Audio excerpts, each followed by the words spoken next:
जज़ाकल्लाह। मैं गुजारिश करूंगा डॉक्टर फिरोज साहब तशरीफ लाएं और हमारे बीच में मौजूद डॉक्टर नासिर साहब जो सीनियर साइंटिस्ट रहे हैं water board, ground water board में हमारे वाइस प्रेसिडेंट हैं एसोसिएशन के, उनको माला पहना करके डॉक्टर नासिर साहब का इस्तकबाल फरमाएंगे। मोहतरम जनाब महमूद साहब, बहुत बहुत मुबारकबाद, बहुत बहुत शुक्रिया। आपको भी उठने में तकलीफ होने लगी है डॉक्टर साहब, आप भी रिटायर हो चुके हैं, बहुत बहुत मुबारकबाद। मेरी सोच क्लियर होती जा रही है, मुझसे वो हिंदू मुस्लिम की नफरत ही दूर होती जा रही है, हमें महसूस ही नहीं होता। ये सबको होना चाहिए। आपके जो पॉलिटिशियंस है थोड़ा सा उनसे भी कहो, मैं उनको भी कहूंगा, जैसे आज रफीक साहब है, अमीन कागजी साहब है, कोई भी है, आके कोऑपरेट करना चाहिए अपने समाज को। उनको जो नौकरियां मिली हुई है ना, ये वो चाहे एमएलए की सीट हो, चाहे मंत्री संतरी की सीट हो, वो आपकी वजह से मिली हुई है। तो ये माइनॉरिटी समाज के हैं साहब, 2 पोस्ट तो इनको भी देनी पड़ेगी। तो ये उनका फर्ज बनता है कि आपकी वजह से अगर लाल बत्ती में बैठे हैं तो आपके समाज को आगे भी करे, अच्छा भी करे। ये दुर्भाग्य है हमारा, लेकिन आपके नाम पे पद लेके बैठ जाते पर आपकी मदद नहीं करते, ये दुर्भाग्य है हमारा। और उसके लिए एक चीज और कहूंगा, मैं थोड़ा सा आपसे कहूंगा, थोड़ी राजनीति भी करो। अब बड़ी अजीब बात है, सारी दुनिया आपसे कहेगी राजनीति मत करो। मैं कह रहा हूं जितने लोग कहते हैं मूर्ख चला के वो चोटे कहेंगे जो खुद चोरी करते हैं, तो राजनीति मत करना। दुर्भाग्य से ये राजनीति इस सब चीजों को तय करती है। जो उंगली है ना हमारी, जिसपे हर 5 साल में यह स्याही लगती है, अगर इसका ठीक ढंग से हम इस्तेमाल कर ले तो न तो हिंदू मुस्लिम कोई हो सकेगा, न कोई जातिवादी हो सकेगी, न गलत हो सकेगा। पर दुर्भाग्य से हम लोगों ने इसका इस्तेमाल ही बंद कर दिया, हमने तो बांट लिया है इसको। बहुत सारी बातें कभी फिर कहेंगे। Sir thank you very much, बहुत बहुत धन्यवाद, थैंक यू आप सबको भी और आयोजकों को भी। Thank you. सैयद साहब की याद में हर साल ये प्रोग्राम मनाया जाता है और मैं भी कई बार गया हूँ, आज भी आने का मौका मिला। मैं सबको, सारे एलिगेरियंस को मेरी ओर से बहुत बहुत मुबारकबाद देता हूँ। और इसी तरह से शिक्षा की अलग, जैसे आजम बेग साहब ने कहा और कुरान शरीफ के हवाले से आपको सारा बताया, इसी तरह अनिल शर्मा जी ने कहा। और शिक्षा एकमात्र ऐसी चीज है जो आपकी जिंदगी में क्वालिटेटिव डिफरेंस लाती है। आप आदमी है तो सभ्य आदमी बन जाते हैं, जानवर है तो आदमी बन जाते हैं, और अगर मेहनत करते हैं तो कहीं के कहीं पहुंच जाते हैं। डॉक्टर अब्दुल कलाम हो या और कोई बड़े शिक्षाविद हो, इसके अलावा हमारे जैसे आम आदमी जो गांव के सरकारी स्कूलों में पढ़े और उसके बाद यहाँ तक पहुँचे, तो कोई मुश्किल चीज़ नहीं है। आप अपना अहद करें, मेहनत करें, दुनियावी तालीम भी लें और दीनी तालीम भी लें। सबसे बड़ी ज़रूरत यह है कि हम अपने बच्चों को सारी वीडियो खराब पूरा अखलाक सिखाएं, उनको संस्कार दें। शर्मा जी, मैं आपको बताना चाहूँगा कि मैं हनुमानगढ़ गंगानगर 2 जिलों का कलेक्टर रहा हूँ। वहाँ नशे की बहुत बड़ी प्रॉब्लम है। मैं जहाँ भी जाता था एक ही बात कहता था कि यहाँ और चीज़ों के अलावा सबसे बड़ी दिक्कत यह है कि यहाँ के लोगों में संस्कार नहीं है।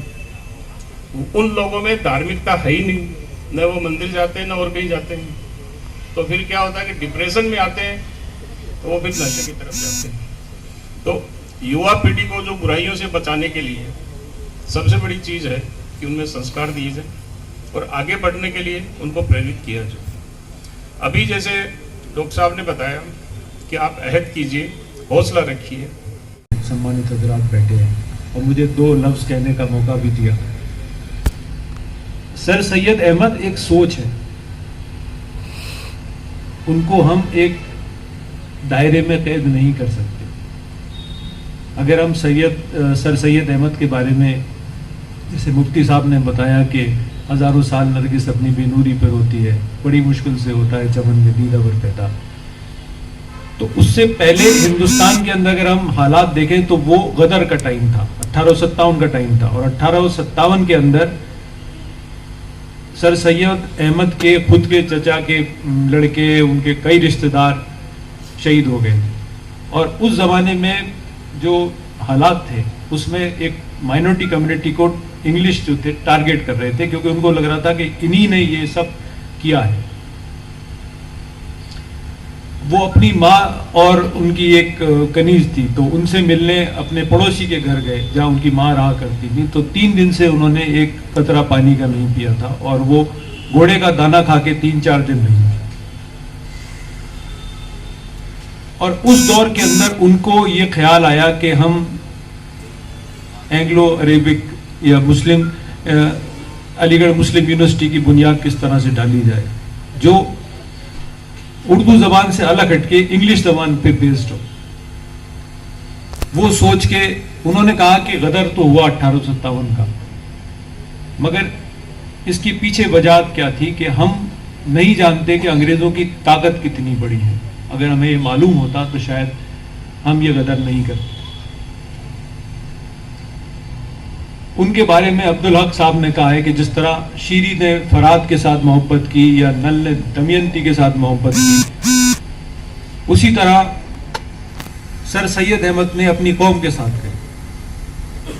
जैसे एक सूफिया में होता है फना हो जाना, एनिहिलेशन, अपने आप को फना कर लेना, तो वो कौम के लिए फना हो गया। उसके लिए उन्होंने वो सब कुछ किया। जैसे जो बुनियाद रखी अलीगढ़ मुस्लिम यूनिवर्सिटी की, उसके अंदर अंग्रेजों ने तो 75 एकड़ उनको जमीन दी। उसके बाद जो पटियाला के सरदार राजा थे उन्होंने पैसे दिए, जो हिंदू राजा थे उन्होंने पैसे दिए, जो रामपुर के नवाब थे उन्होंने पैसे दिए, उसकी बुनियाद। और बकौल सर सैयद अहमद के उन्होंने कहा कि हिंदुस्तान क्या है, एक खूबसूरत दुल्हन की तरह है जिसकी 2 आंखें हैं, एक हिंदू और एक मुसलमान। अगर हम उसकी एक भी आंख निकाल लेंगे तो उसकी शक्ल जो है बदसूरत हो जाएगी। इसीलिए उनके इदारे के अंदर जो मैनेजमेंट था उसमें 11 में से 3 हिंदू हजरात थे। जो 60 टीचर्स रखे गए उसमें से 2 जो थे वो हिंदू थे। करीब करीब कई बार तो 50% का रेशियो हिंदू मुसलमान का रहता था। एक बार एक लड़के को उन्होंने, जो हिंदू था और जिसको स्कॉलरशिप देनी थी, तो उन्होंने अपनी जेब से दी।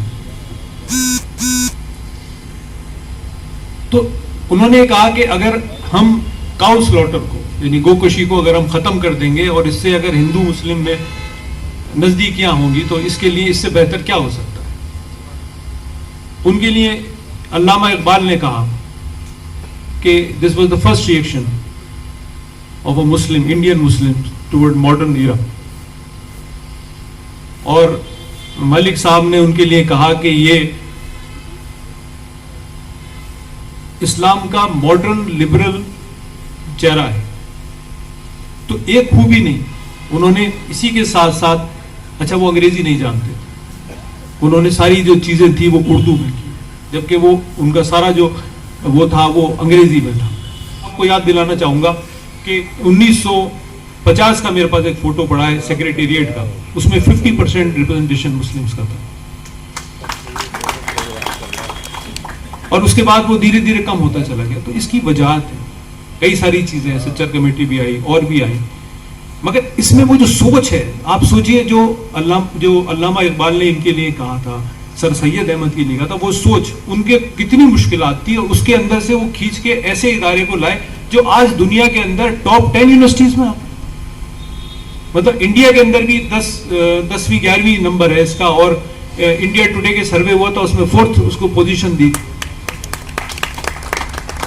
तो वो सोच उस जमाने में रखना इतनी सारी दिक्कतों के बाद, और उसको आज भी इंडिया में एस्टेब्लिश करके हम उसकी पहचान जानते हैं कि अलीगढ़ मुस्लिम यूनिवर्सिटी। और ये सही बात है कि उसमें माइनॉरिटी के टैग की जरूरत नहीं है। आपने जो अनिल शर्मा साहब ने कहा कि हमें उस टैग की जरूरत नहीं है, आप कंपीट कीजिए और जो बेहतर होगा वो बिल्कुल आएगा। हम शाना वशाना नहीं, हम तो आगे बढ़ के करें, उसमें हमें थोड़ी ज्यादा मेहनत करनी हो, करें। इसी के साथ, क्योंकि काफी वक्त ले चुका हूं मैं आपका, मैं आपने मुझे जो मौका दिया उसके लिए फिर शुक्रिया अदा करता हूं। और ये बहुत ही बढ़िया महफिल थी, मैंने बहुत इसको एंजॉय किया। और आपकी जो तकरीर थी, कहते हैं ना गिफ्ट ऑफ गैब है आजम बेग साहब को, तो उसके बाद बोलना बहुत मुश्किल होता है। इसी के साथ शुक्रिया बहुत बहुत।